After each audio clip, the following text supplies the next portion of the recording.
బయలుపల్లి పడదామండి. భలే భలే మాట బంగారు మాట. భలే భలే మాట బంగారు మాట, బైబిలు మాట యేసు మాట. భలే భలే మాట బంగారు మాట, బైబిలు మాట యేసు మాట.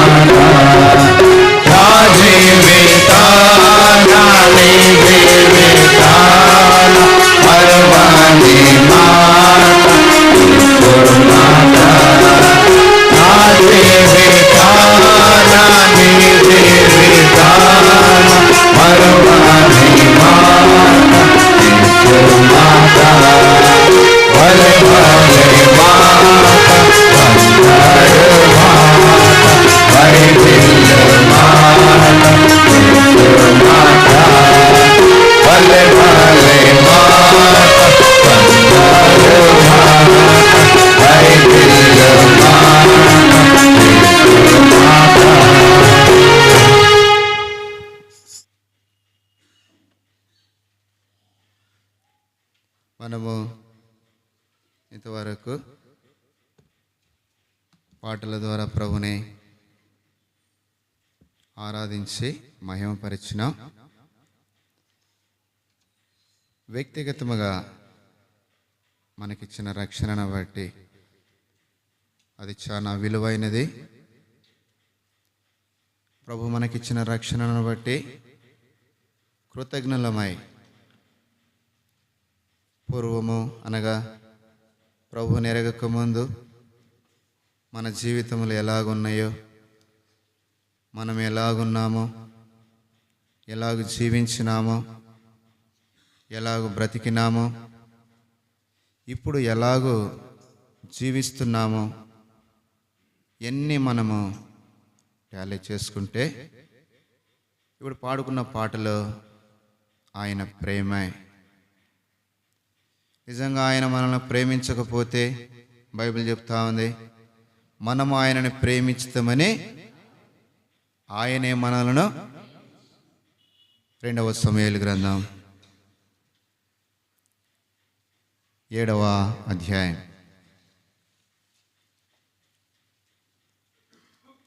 ప్రభు అయిన యేసు ప్రభు వారిని మనకిచ్చిన రక్షణను బట్టి కృతజ్ఞత కలిగి ఆరాధించే నిమిత్తమై 2వ సమూయేలు గ్రంథము 7వ అధ్యాయము 18వ వచనం నుంచి 23వ వచనం వరకు మార్చి చదువుకుంటామండి.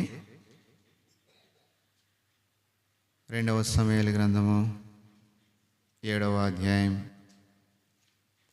18వ వచనం నుంచి 23 వరకు మార్చి ఉత్తర ప్రత్యుత్తరముగా. దావీదు రాజు లోపల ప్రవేశించి యెహోవా సన్నిధిని కూర్చుండి ఇలాగ మనవి చేశాను, నా ప్రభువా యెహోవా, ఇంతగా నీవు నన్ను హెచ్చించుటకు నేను ఎంతటి వాడను, నా కుటుంబం ఏ పాటిది. ఇంతగా నీ దృష్టికి నేను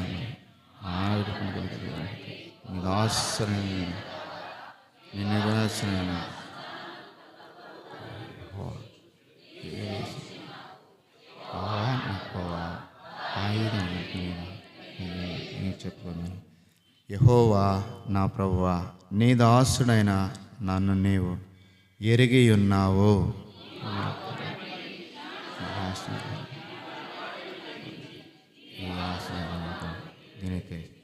కాబట్టి దేవా యెహోవా, నీవు అత్యున్నతమైన ఘనత గలవాడువు.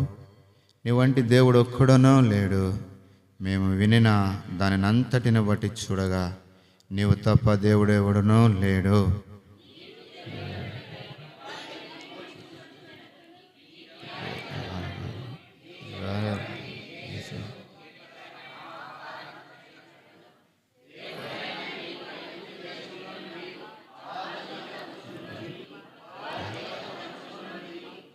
నీవు విమోచించిన నీ ప్రజలను నీ జనముల వంటి జనముల లోకమధ్య మరెక్కడన చిన్న ప్రార్థన చేసుకుంటామండి. ప్రేమల తండ్రి, మీ ప్రేమకై వందనములు.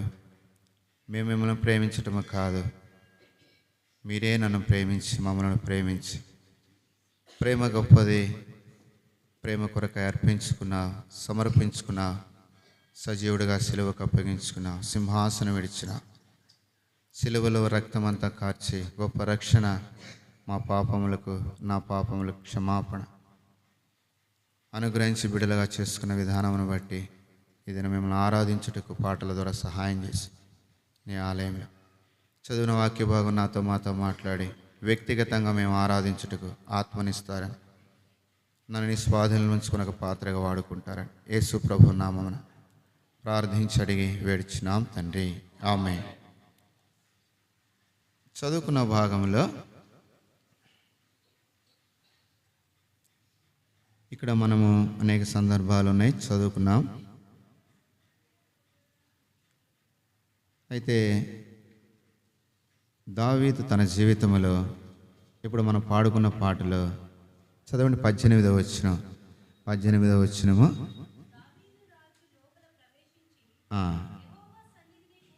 ఎక్కడున్నాడండి దావీదు రాజు? ఇప్పుడు మనం ఎక్కడున్నామండి? దేవుని సన్నిధిలో ఉండి ఆయన ఏం చెప్తా ఉన్నాడండి? చదవండి అక్క.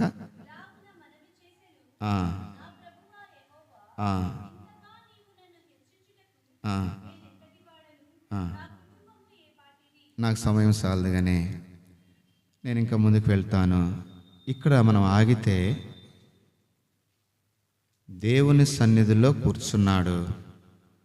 కూర్చొని నా ప్రభువా యెహోవా, ఇంతగా నీవు నన్ను హెచ్చించుటకు, అది మన వ్యక్తిగత ఆరాధన.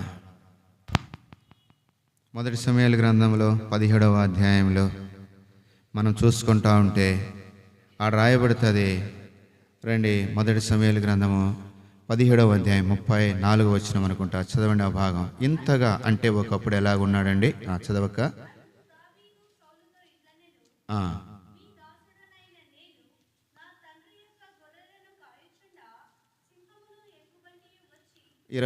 33వ వచనము చివరిలో, నీవు బాలుడవు,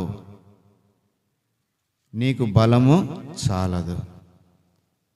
అలాంటి దావీదు యెహోవా సన్నిధిలో కూర్చొని ఇలాగంటా ఉన్నాడు. యెహోవా, ఆయన ఎవరైనా జ్ఞాపకం చేసుకున్నాడు దావీదు? దేవుడు యెహోవా, ఆయన ఉన్నవాడు, నేను ఉన్నవాడును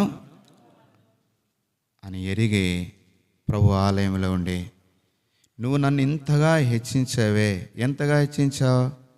కీర్తనల గ్రంథంలో మనందరికీ తెలుసు మాటే, 51వ కీర్తనలో, నా తల్లి గర్భములో నేను పాపములో, అంటే మానవుని జన్మ కర్మ పాపములతో, తల్లి గర్భములోనే పాపములోనే జన్మించినాడు.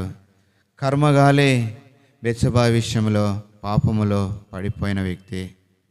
అయితే మానవుని జీవితం, అయితే దావీదు జ్ఞాపకం చేసుకొని అలాంటి పరిస్థితుల్లో కీర్తన గ్రంథం 40వ అధ్యాయంలో 2వ వచనంలో, నాశనకరమైన ఆ గుంటలో దిగిపోయిన పరిస్థితుల్లో ప్రేమగల దేవుడు తనను ఆయన ప్రేమించిన, నిజంగా ప్రభువా, నా జన్మ పాపములను బట్టి, నా కర్మ పాపములను బట్టి నేను మరణించవలసిన వాడను.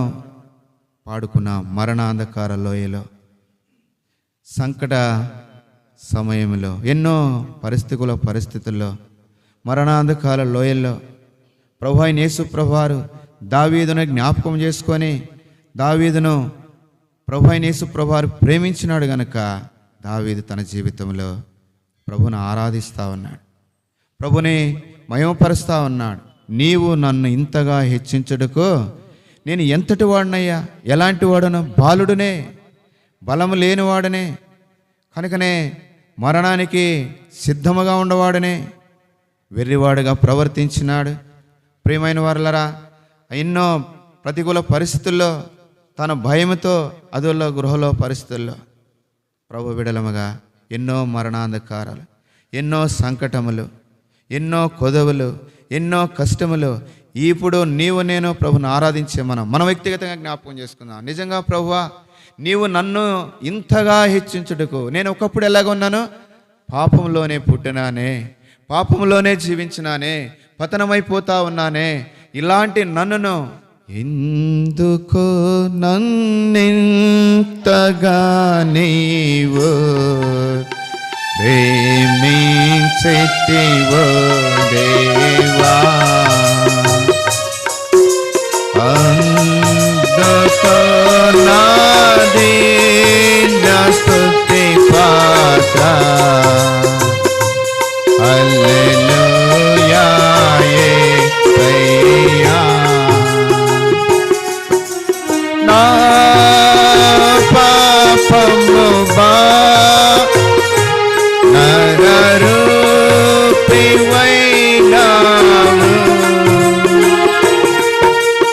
నా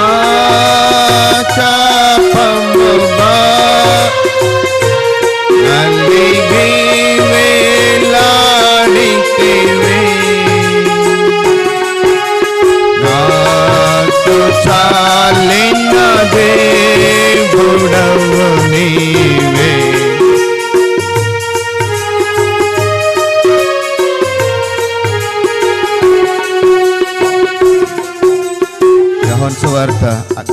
యోహాను సువార్త 8వ అధ్యాయం. ఎవరిది ఆ స్థానం?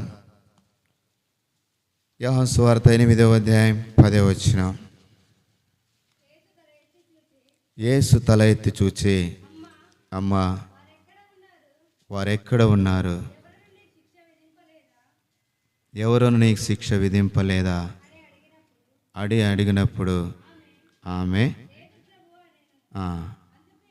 ఏమంటా ఉన్నాడు ఆమెని? అమ్మా. ఆమె దేనికి పాత్రురాలండి? ప్రభువా, నన్నింతగా హెచ్చించుటకు నేను ఏ పాటి వాడను? పాపమును బట్టి పట్టబడి కొట్టబడేదానికి సిద్ధముగా ఉండి అందరూ ఉన్నారే, ప్రతి వారి చేతిలో రాయిందే. వాళ్ళందరూ కొడితే నేను రక్తము కారి చనిపోవలసిందే.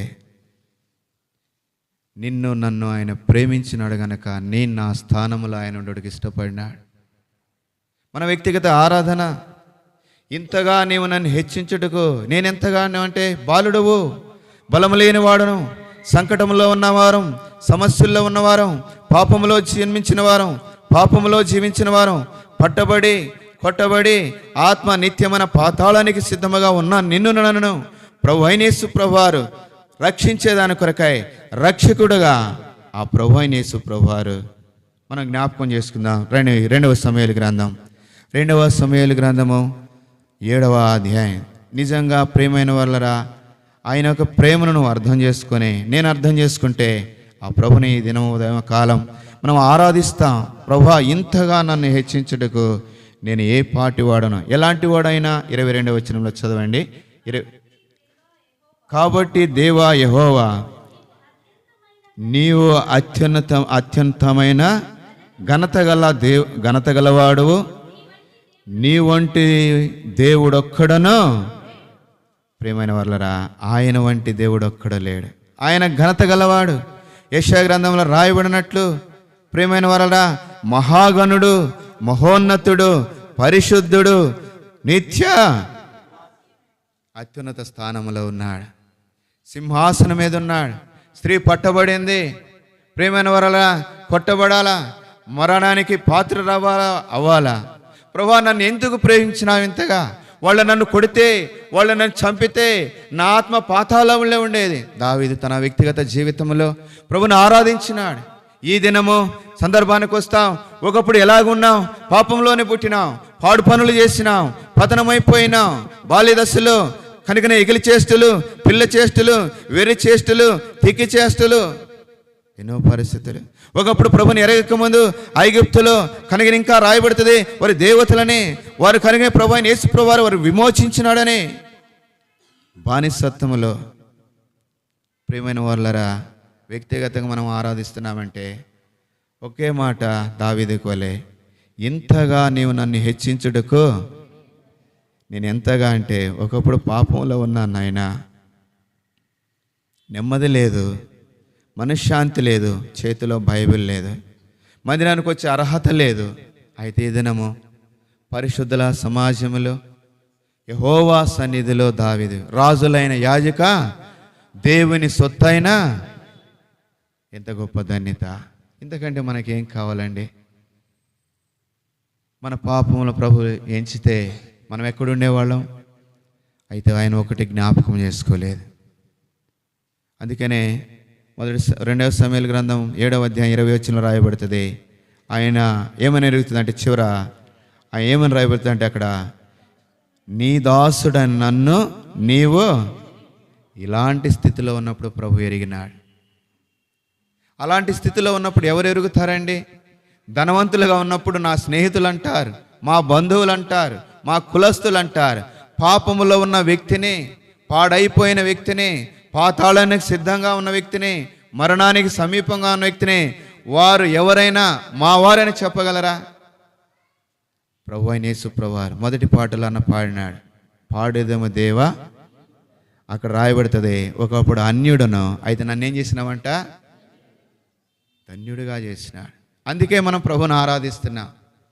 మనకేదో ఉన్నాయని కాదు. ఒకప్పుడు మనకి భోజనానికి లేనివారు చాలామంది. ఈ దినము ఉద్యోగస్తులు.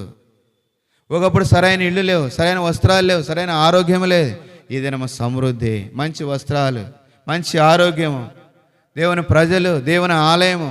ఎంత గొప్ప ధన్యత. ఇంతగా నీవు నన్ను ఒకప్పుడు వెనక్కిపోదాం. గడిచిన దినాలు జ్ఞాపకం చేసుకుంటే ఆ దినాల్లో ఎలాగున్నాం? కొంతమంది భోజనానికి లేక, వస్త్రాలు లేక, ఆరోగ్యం లేక, మరణానికి సమీపమై సమస్యలతో, కొట్లాట్లతో, పోరాటములతో. అయితే ఈ దినము పరిశుద్ధుల సమాజంలో దేవుని ప్రజలతో రాజులుగా, యాజకులుగా, పరిశుద్ధ జనముగా, దేవుని సొత్తైన ఎంత గొప్ప ధన్యత. దావీదు వలె నీవు నేను కూడా ఇవన్నీ జ్ఞాపకం చేసుకోము. కానీ ఆయన ఎలాంటి దేవుడని మనం చదువుకున్నామంటే, ఎలాంటి దేవుడు అంట? అత్యున్నతమైన ఘనత గలవాడు. ఆయన వంటి దేవుడు ఒక్కడ లేడు. ఆ ఘనత గల దేవుడు ఆ ఘనతను, ఆ మహిమను విడిచి ఇలాంటి మానవుడు పాపమును బట్టి పట్టబడి మరణానికి సిద్ధంగా ఉన్న మానవుని కొరకాయ దేవుడే మానవుడిగా జన్మించినాడు. ఆ దేవుడు మానవుడిగా జన్మించినాడు. ఫిలిప్పీ పత్రిక 2వ అధ్యాయం అందరికి తెలిసిందే. ఆ స్థానం విడిచినాడు, సింహాసనం విడిచినాడు, ఆ స్థాయిని వదులుకున్నాడు, మానవుడిగా జన్మించినాడు, మనుషులందరి మధ్య ఉండటికి ఇష్టపడినాడు, ఆయన శ్రమ అనుభవించినాడు. నిజంగా ప్రేమైన వారు అనుభవపూర్వకంగా దావీదు ప్రభుని ఆరాధించినాడు. ఎంతగా అనుభవపూర్వకంగా ఆరాధించినాడు. నీవు నేను కూడా గత దినంలో జ్ఞాపకం చేసుకుంటే, ప్రభువా 10 సంవత్సరాల క్రితం, 20 సంవత్సరాల క్రితం, 5 సంవత్సరాలు నేను ఒకప్పుడు పూర్వం ఎలాగ ఉన్నాను, అయితే ఇప్పుడు ఎట్లా ఉన్నానంట? ఇప్పుడు ఎలాగ ఉన్నాము? రండి, 1 యోహాను రాసిన పత్రిక 3వ అధ్యాయం 1 యోహాను రాసిన పత్రిక 3వ అధ్యాయం 1వ వచనం. అందుకే దావీదు వలె నీవు నేను ఉదయకాలం ప్రభుని ఆరాధిస్తా ఉన్నాం. మనము దేవుని పిల్లలమని పిలువబడినట్లు తండ్రి మనకెట్టి ప్రేమను అనుగ్రహించును. చూడండి, ఆ ప్రేమ ఎంత గొప్ప ప్రేమ. ఎవరి ప్రేమ మనకు అనుగ్రహించినాడండి? తండ్రి మనకు అనుగ్రహించినాడు. ఏం అనుగ్రహించినాడు? తల్లిదండ్రులకి బిడ్డలు సంపాదిస్తారు, ఆస్తులు సంపాదిస్తారు. అయితే ప్రభు అయిన యేసు ప్రభువారు ఏమి ఇచ్చినాడంట? ఏ శ్వాసం ఇచ్చినాడు? దేవుని పిల్లలు. ఎంత గొప్ప ధన్యత అండి. వాడు దొంగ. లూకాసు వార్తలో రాయబడుతుంది 19వ వచనంలో ఏమన్నారు? బయట అందరూ పాపి అయిన మనిషి. అయితే ప్రభు ఆయన దగ్గరికి వచ్చినాడు. ఆయన కూడా ప్రభుని మహిమపరిచినాడు. ప్రభువా, ఎందుకు ప్రభువా నన్ను ఇంతగా ప్రేమించినా? లోకమైతే నన్ను అంటుంది పాపి అంటుంది, నువ్వు నన్ను ప్రేమించి నా యొద్దకే వచ్చినావే. నా పాపములు ఒకటి కూడా జ్ఞాపకం చేసుకోలేదే, నా పాపములు బట్టి నన్ను శిక్షించలేదే, నేను శిక్షక పాత్రుడను. అయితే అత్యున్నత సింహాసనం మీద నా ఆ దేవుడు ఆ ఘనతను విడిచినాడు, ఆ మహిమను విడిచిపెట్టినాడు, స్థాయిని విడిచిపెట్టినాడు, మానవుడిగా జన్మించినాడు, మానవుల మధ్య జీవించడానికి ఇష్టపడినాడు. నీవు నేను పొందవలసిన శిక్ష అంతా ఎవరు పొందినారండి? ప్రభు అయిన యేసు ప్రభువారు పొందుటకు ఇష్టపడినాడు. ఆయన ఏ పాపం చేయలే, శిక్ష ఆయన పొందుటకు ఇష్టపడినాడు. అపోస్తల కార్యం 13వ అధ్యాయం. నా జీవితంలో దేవుని పిల్లలు అగుటకు ప్రభు అయిన యేసు ప్రభువారు మనల్ని ఏ రూపంలోకి తీసుకొచ్చినాడు? ఒకప్పుడు దావీదుని వలె నిన్ను నన్ను కూడా ఇంతగా మనల్ని హెచ్చించినాడు. మన స్థాయి మారింది, మన స్థానం మారింది, మన హోదాలు పెరిగిపోయినాయి. కనుకనే ఇప్పుడు వాటన్నిటిని బట్టి మనం దేవుని పిల్లలమైనాం.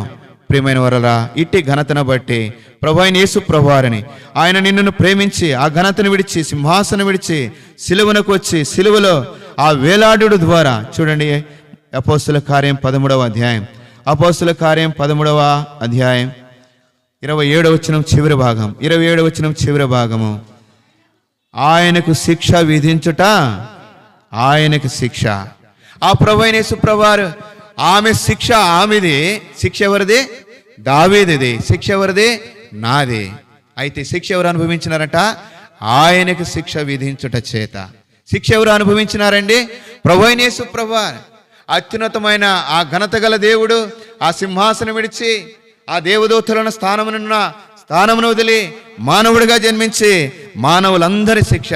అందుకే యోహాను సువార్త 3వ అధ్యాయం మనందరికీ తెలుసు 16వ వచనంలో, దేవుడు లోకమును ఎంత మంది అయితే పాపంలో ఉన్నారు అందరినీ ప్రేమించినాడు. ఆ ప్రేమ మారనిదే, శాశ్వతమైనదే. ఆ ప్రేమ మారనిదే, శాశ్వతమైనదే.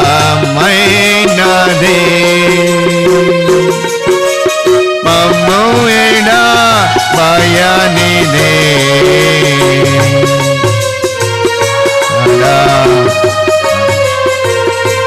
ప్రియమైన వాళ్ళ, ఆకులు ఏమైపోతాయి? వాడిపోతాయి. పువ్వులు ఏమైపోతాయి? గడ్డి ఏమైపోతుంది? దేవుని ప్రేమ శాశ్వతమైన ప్రేమ, నిత్యము. ఎందుకు ప్రభువా ఇంతగా ప్రేమించావు? బయటికి వెళుతుంటే ఎన్ని యాక్సిడెంట్లు, ఇంట్లో ఉంటే ఎన్ని ప్రమాదములు. వీటన్నిటిలో ప్రభు మనల్ని కాపాడుతున్నాడు. ప్రేమించిన దేవుడు, సిలువలో నీ కొరకై నా కొరకై ప్రాణం పెట్టిన దేవుడు, ఆయన రక్తము చేత మన ఒకప్పుడు ఏ పిల్లలం? సాతాను పిల్లలం. ఇప్పుడు ఎవరి పిల్లలుగా ఉన్నామో? దేవుని పిల్లలం. చూడండి, ఎట్టి ఘనతను ప్రభు మనకు అనుగ్రహించినాడు. అది ఆరాధన. ఎందుకు ప్రభు ఇంతగా ప్రేమించిన? ఒకప్పుడు దోషకుడనే, హింసకుడనే, హానికరుడనే, పాపినే, చెడిపోయిన వాడనే. ఈ దినం ఆరాధన, ఈ దినం ప్రార్థన, ఈ దినం పాటలు, ఈ దినం పరిచర్య. ఎందుకు ప్రభు నన్ను ఇంతగా ప్రేమించిన? ఆయన పోలికలో, ఆయన స్వరూపంలో చేయబడిన మానవుడు ఆయనతో కూడా నిత్య రాజ్యములో ఉండాలని. ఈ దినం చూస్తా ఉన్నాం ఎంతమందికి ఎన్ని స్థానాలు. అదే అపోస్తుల కార్యములు ఇంకా రాయబడుతుంది. ప్రియమైన వారి 28వ వచనంలో, ఆయనలో మరణానికి తగిన హేతువే లేదు. మనలో ఎన్నో ఉన్నాయి, అయితే ఆయన మరణించుటకు ఇష్టపడినాడు. శిక్ష మనదే, మన శిక్ష ఆయన అనుభవించుటకు ఇష్టపడినాడు. దావీదుది, ఆ స్త్రీది, అనేకులది శిక్ష ఆయన అనుభవించుటకు ఇష్టపడినాడు. దేవుని పిల్లలుగా మనలగుటకు ఆ కల్వరి సిలువలో ఆయన ఆ సిలువను ఎక్కినాడు. ఆ ప్రేమ ఎంతో గొప్పది. చూడండి ప్రియమైన అపోస్తుల యెషయా గ్రంథం 53వ అధ్యాయం. నిజంగా ఆ ప్రేమను జ్ఞాపకం చేసుకుని ఈ ఉదయకాలం దావీదుకు వలె, ఇంతగా నీవు నన్ను హెచ్చించుటకు నేను ఏ పాటి వాడనో నా కుటుంబం ఏ పాటి. ప్రభువా, నా కుటుంబాన్ని హెచ్చించావు. నా బిడ్డల చదువుల విషయంలో, నా బిడ్డల ఆరోగ్య విషయంలో, మా ఇంటి విషయంలో ప్రభువా నిజంగా ఇంతగా హెచ్చించేవే నన్ను, నా కుటుంబాన్ని. మేము ఏ పాటి వారమయ్యా? ఒకప్పుడు దుమ్ము ధూళి లాంటి వారం, ఒకప్పుడు నిరాకరించబడిన వారం, ఒకప్పుడు లేని వారం, ఒకప్పుడు నిందలతో ఉన్నవారం, ఒకప్పుడు కష్టకాలంలో ఉన్నవారం, ఒకప్పుడు పాపములో ఉన్నవారం. అలాంటి మనలను యెషయా గ్రంథం 53వ అధ్యాయం 12వ వచనం, కావున గొప్పవారితో నేను అతనికి పాలు పంచిపెట్టెదను, గనులతో కలిసి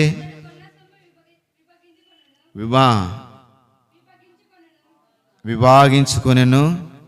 ఎలయనగా మరణమునందునట్లు అతడు తన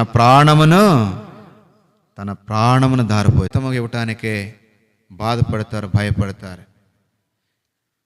ఆ అత్యున్నతమైన సింహాసనం మీద నా దేవుడు, ఆ ఘనత గల దేవుడు, ఆ సింహాసనాసీనుడు అనే దేవుడు ఆ స్థానం విడిచి మానవుడిగా జన్మించుడికి ఇష్టపడి, శిక్ష మానవులదే, నాదే, శిక్ష ఆయన అనుభవించుటకి ఇష్టపడి తన ప్రాణమును ఏం పోసినాడంట?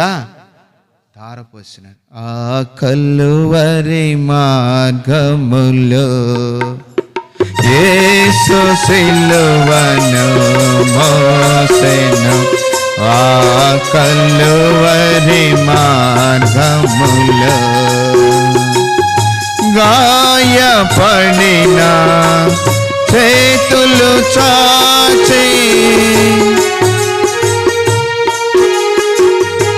ప్రభువైన యేసు ప్రభువారు పిలిచినాడు. ప్రయాసపడి పాప భారం మోయించిన సమస్త జనుల, ఒక కులాన్ని విలువల, ఒక మతాన్ని విలువల, ఒక ప్రాంతాన్ని విలువల, పాపములో ఉన్న వారందరినీ పిలిచినాడు.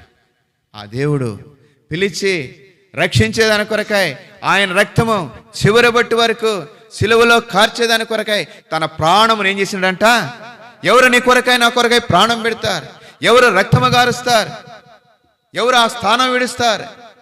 ఈ ప్రేమను అర్థం చేసుకుంటే దావీదుకు వలె ప్రియమైన వాళ్ళరా, ప్రభువా నన్ను ఇంతగా హెచ్చించడుకు నిన్ను ఎంతగా హెచ్చించాడు? నాకు ఈ స్థానము ఒకప్పుడు లేదు. ఈ దినము దైవ సేవకుడని పిలువబడుతున్నాను. ఒకప్పుడు పాపములో జీవిస్తూ పతనమైపోతున్నాను. నన్ను ఈ దినము దేవుని దాసుడుగా ఈ స్థానం ఎవరిచ్చినారు? తల్లి, తండ్రి, బంధువుల? మరణించవలసిన నన్ను డాక్టర్ బ్రతికించినాడేమో, కానీ ప్రభువైన యేసు ప్రభువారు నా కొరకై ప్రాణము ధారపోసినాడు. ప్రియమైన వారరా, అందుకని నేను ఏ ఉదయ కాలము కీర్తన గ్రంథం 9వ అధ్యాయంలో దావీదు ఆరాధించినట్లు నా పూర్ణ ఎట్లాగా ఆరాధించినాడంట? రండి జ్ఞాపకం చేసుకుందాం. తన ప్రాణము ధారపోసినాడు. నా పూర్ణ హృదయముతో యెహోవాను స్తుతించెదను. యెహోవా నీ అద్భుత కార్యములన్నిటినీ, ప్రియమైన వారలా, అన్నిటిని వివరించాల. దావీదు యెహోవా సన్నిధిలో కూర్చొని ప్రభుని ఆరాధించినాడు.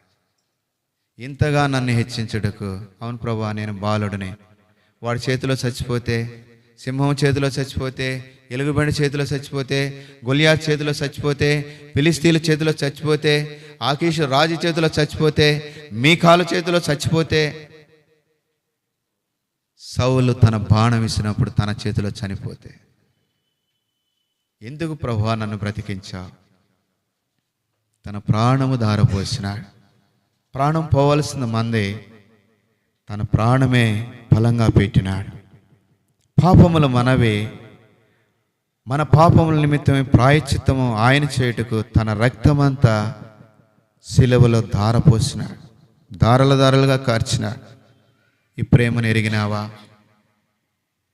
ఇంతగా ప్రేమించిన ఆ ప్రభు దగ్గరికి వచ్చే ఆ ప్రభువైన యేసు ప్రభువారిని ఈ ఉదయ కాలము పూర్ణముతో, పెదవులతో కాదండి, ఆ పూర్ణ హృదయముతో, గత దినములో నువ్వు ఎలాగున్నావు, ఇప్పుడు ఈ దినములో ఎలాగున్నావు బేర్ చేసుకొని, బాలుడును, పాపములో జన్మించిన వాడును, అయితే ఈ దినము పరిశుద్ధుల ప్రజలు, దేవుని ప్రజలు, దేవుని సొత్తైన ప్రజలు, దేవుని ఆలయము, దేవుని ప్రజలతో ప్రభుని ఆరాధించే భాగ్యము ఎన్ని జ్ఞాపకం చేసుకుంటామంటే మన హృదయము ఊరుకుంటుందండి?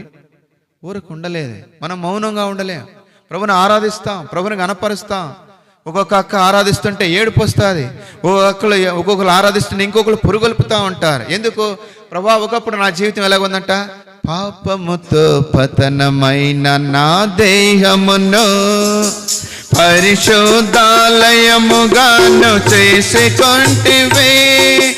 పాపముతో పతనమైన నా దేహమును పరిశుద్ధాలయముగాను చేసుకొంటివే. పరిశుద్ధ స్వాస్యమునకు నన్ను పిలచిన, పరిశుద్ధ స్వాస్యమునకు నన్ను పిలచిన సర్వోన్నతుడా నిన్ను స్తుతించెదను. సర్వోన్నతుడా నిన్ను స్తుతించెదను. దూతగణములెల్లా ఆరాధించిరిగా పరిశుద్ధుడు సైన్యముల యెహోవాని. గగనములెల్లా ఆరాధించిరిగా పరిశుద్ధుడు సైన్యముల యెహోవాని. కనుకనే ప్రభు ప్రేమను అర్థం చేసుకొని ఇప్పుడు ఈ తమ్ముడు కూడా, ప్రభువా ఈయన కూడా ఆరాధించాలి. ప్రభువా నేను ఎంతటి వాడును, ఒకప్పుడు నాకు ఈ డోలకు తపలా కొడతాం రాదే. ఇప్పుడు ఈ దినం ఏం చేసినాడంట? తపలా ప్రభు నేర్పించినాడు. నేను ఎంత తోడిన ప్రభా, గనులు ఉన్నారు, గొప్పవారు ఉన్నారు, జ్ఞానం కలిగి ఉన్నారు, బలము కలిగి ఉన్నారు, కలిమి కలిగి ఉన్నారు, వాళ్ళకి లేని ఈ భాగ్యం నీ ఆలయంలో నాకు ఇచ్చేవే. ఇది ప్రతి వారి వ్యక్తిగత ఆరాధన. ఆ ప్రభు యొక్క ప్రేమను అర్థం చేసుకొని సజీవుడుగా మనల్ని ప్రభు ఉంచినాడు. ఆయన సజీవులుగా మనల్ని ఉంచినాడు. హోషేయ గ్రంథము 2వ అధ్యాయం ఆ మాట చదువుకొని మన ప్రభుని ఆరాధిస్తా. నేను కూడా దావీదు కల ఇంతగా నన్ను హెచ్చించుటకు నేను ఎంతటి వాడును, నా కుటుంబం ఏ పాటిది. ఎప్పుడో లయమైపోవలసిన వారు పాపమును బట్టి, ప్రభు ప్రేమను బట్టి, శిలువ రక్తమును బట్టి క్షమించబడి, కడగబడి, విమోచించబడి సజీవులుగా భూమి మీద. హోషేయ గ్రంథం 2వ అధ్యాయం 23వ వచనం.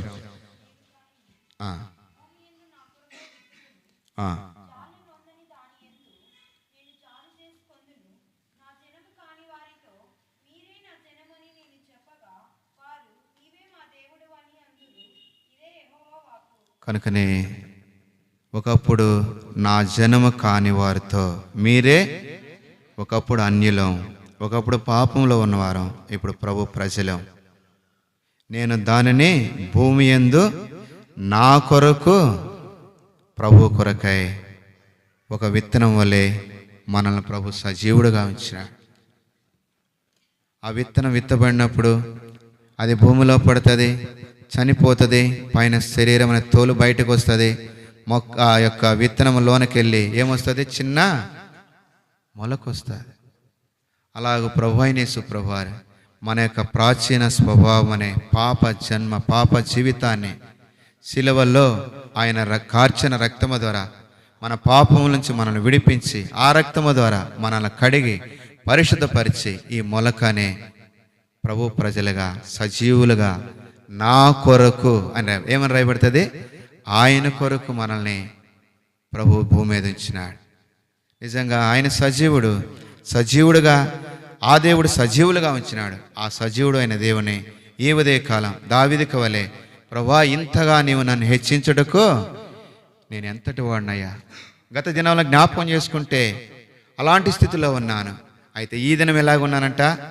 రాజులైన యాజక గుంపులో, రాజులైన యాజక గుంపులో నన్ను కూడా నీ సొత్తైనా, నన్ను కూడా నీ సొత్తైనా పరిశుద్ధ జనములో చేసితివి, పరిశుద్ధ జనములో చేసితివి. జై జై యేసు రాజా, జై జై రాజా రాజా నీకే, జై జై రాజా రాజా నీకే, జై జై. ఆరాధనలోకి వెళతాం. వెళ్ళక ముందు ఒక పాట పాడతాం. లేచి నిలబడి సండే స్కూల్ పిల్లల నిమిత్తమై